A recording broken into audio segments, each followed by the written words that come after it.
Тема аерозагадување погледнавте во прилогот, малку ќе ги измешаме редоследот на прашањата. Пермутација ги направи. Да, со оглед на тоа дека навистина е актуелно. Доцент доктор Ирина Богданова од клиниката за очни болести во Скопје, специјалист офталмолог е наш гостин, редовен кога е во прашање нега, грижа на видот, очите, од каде да почнеме аерозагадувањето. Добро утро. Делува исто така на видот? Така, да, нормално, поради токсините што ги содржи самиот воздух. Најпрво добро утро, поздрав до гледачите на Македонската телевизија. Секогаш ми е драго кога сум во ова студија на гости. Благодарам за поканата. Аерозагадувањето како што делува на целиот организам, нормално делува и на очите. Се јавува доста пациенти, значи се јавуваат со, да кажам, симптомите кои што може да ги предизвика аерозагадувањето, како одредено пецкање, чешање, црвенење на очите и така натаму.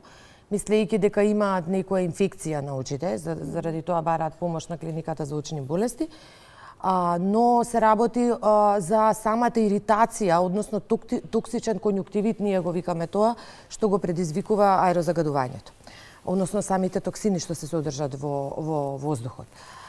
Така да, мислам, не треба да се ствара паника. Овие особено се осетливи пациентите кои што се оперирани. Значи, знаете, и од која ќе заврши со терапијата по недела 2, кога веќе нема потреба од контроли, повторно да се јават и да, како бидејќи почувствувале одредена нелагодност, значи како резултат на загадениот воздух, со едно црвенење и така натаму, и ние ќе приметиме дека всушност нема никаква инфекција, значи нема секрети и така натаму, да всушност се работи за сама иритација, одредена иритација која што е предизвикана од аерозагадувањето. Да, може да го видиме и насловот, нели, на оваа тема за која што сега зборуваме, а тоа е разгадувањето кој што влија и на очите. Што може да се направи за минимизирање на симптомите од аерозагадувањето? Па да, видите се, не може да се заштитиме од воздухот бидејќи тоа околу нас кога ќе излеземе од дома, нели? Но може да некоја за нуркање, да. Да, баш така со нуркање. Буквално таква е состојбата. Баш така со потполно бидејќи очила обично не ни помага, нели, нормално. Но може да одржуваме одредена хигиена на очите со тоа што би користеле вештачки солзи и секојдневно испирање на очите, значи 3-4 пати во денот.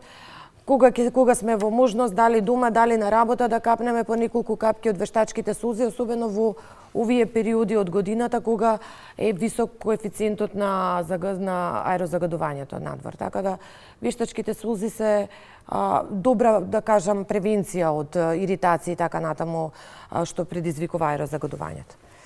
Добро, тоа се дел од секојдневните ритуали за нега, за грижа на окото, кои што можеме да ги применуваме или можеме тоа да го правиме само иницијативно? Или треба да биде во... Со вештачките солзи слободно може да се оди само иницијативно. Значи не мора да бидат тие припишани од офталмолог за да се користат. Тоа е секојдневна хигиена. И да не се претера. Сега нели колку е дозволено, што влегува, значи да не се претера, да се види составот, тие да не содржат конзерванси, бидејќи самиот конзерванс може дополнително да делува да го суши окото, има разлика од различни типови на вештачки солзи. Така да све што ќе се претера не чини нормално. Но не мора за употреба, значи доколку чувствуваме секојдневна иритација, доколку почесто работиме на компјутер и така натаму, знаеме дека се суши окото, да загадувањето исто така делува токсично, значи потребно едно испирање. Зборот ми беше нема потреба да се оди на офталмолог за да се препишат вештачки солзи за секојдневна употреба. Но секако не треба се тоа да биде во граници на нормална, значи умерени граници. По 2 до 3 пати на ден, одредени периоди кога имаме потреба. Да кажам, аерозагадувањето кај нас не е константно цела година. Се знае одредени месеци, како што е сега, перзистира маглата и така натаму, кога ги задржуваат частичките долу ниско, значи повисок е процентот на аерозагадување. И во овие периоди се препорачува почесто испирање на очите. Добро, ова е дел во секојдневните ритуали кои што треба да се грижиме за очите. Она главна тема која што сакавме да се консултираме денеска, да прашаме, некако изминатите години не паметиме кога и во градски средини имавме снег, како што имавме сега. Се израдувавме, да, Снегот убаво ни ни изненади. дојде, да, снегот. Не знаете колку кратко траеше. Кратко траеше, толку беше. Кратко Епа се траеше. што е сладко Толку е му се кратко. радувавме Така? за толку кратко. Зошто да. така се што Епа е така сладко, мора. да, Заврши школскиот распуст, се искористи да се отиде на планина. Фотокреатитис. Фотокератитис. Кератитис, добро, е всушност поимот кој што нас не е познат како снежно слепило. Така. Што е тоа што се случува од снегот? Да, значи самиот термин фотокератитис, односно снежно слепило, така наречено, е една состојба на пореметување на површината на окото. Значи ќе му објаснам на гледачите со помалку латински изрази за да Добро. може да ме да разберат за што станува збор. Значи самата површина на окото се оштетува како резултат на зрачењето кое што постои во природата. Односно ултравиолетовото зрачење. Што лежи, значи, во основа, што доведува до фотокератит или снежното слепило е ултравиолетовото зрачење. Природен извор на ултравиолетово зрачење е сонцето. Покрај сонцето, како природен извор, на УВ зраци постојат и други вештачки извори. Тука се солариумите, понатаму рефлекторите кај одредени фотографии, халогени светла и така натаму. Сите тие зрачат со одреден интензитет на ултравиолетово зрачење. Кога ќе се надмине границата на ова ултравиолетово зрачење, тоа може да предизвика, може да стане токсично, односно штетно за организмот и да предизвика разни опекотини, значи на организмот. Може да предизвика на кожата, како на кожата, така може да предизвика и на очите. Што се случува во планина и зошто се нарекува снежно слепило? Снежно слепило е кога, бидејќи на местата со повисока надморска височина особено, каде што има снег, каде што има лед, има двојно ултравиолетово зрачење. Односно, има директно ултравиолетово зрачење, кое што доаѓа од сонцето, и индиректно кое што се рефлектира од снегот и од ледот. Тоа индиректно, значи, го изголемува интензитетот на ултравиолетовото зрачење и станува уште потоксично, односно термички, односно прави оштетување на рожницата, односно на предниот дел на окото. Сега, од ултравиолетовите зраци, знаеме дека постојат три типа. Постои А, Б и С. Колку пократок ултравиолетовиот зрак, толку е оштетувањето, односно енергијата е поголема и може да предизвика поголемо оштетување. Собранова должина, значи, што се ултравиолетови зраци од 300 нанометри, за разлика од оние од 320, имаат 600 пати поголема моќ на разорување, односно поголема енергија.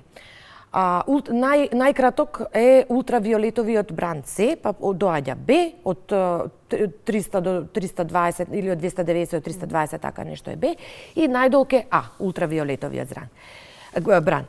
Сега, околу земјата се наоѓа озонската обвивка. Таа ги абсорбира најголем дел од ултравиолетовите зраци, со тоа што само 5% од Б и 95% А стига до земјата, односно до нас при зрачењето. Тие се всушност кои што може да делуваат на организмот и да предизвикаат оштетување на самото око. Добро, и буквално како слепило е чувството. Да, дека не се гледа. Што се јавува кога ќе се интензивира во планина, значи како резултат на снежното слепило, што се јавува се јавува едно чувство на печење, на гребење, на оток на капаците, црвенење и така натаму.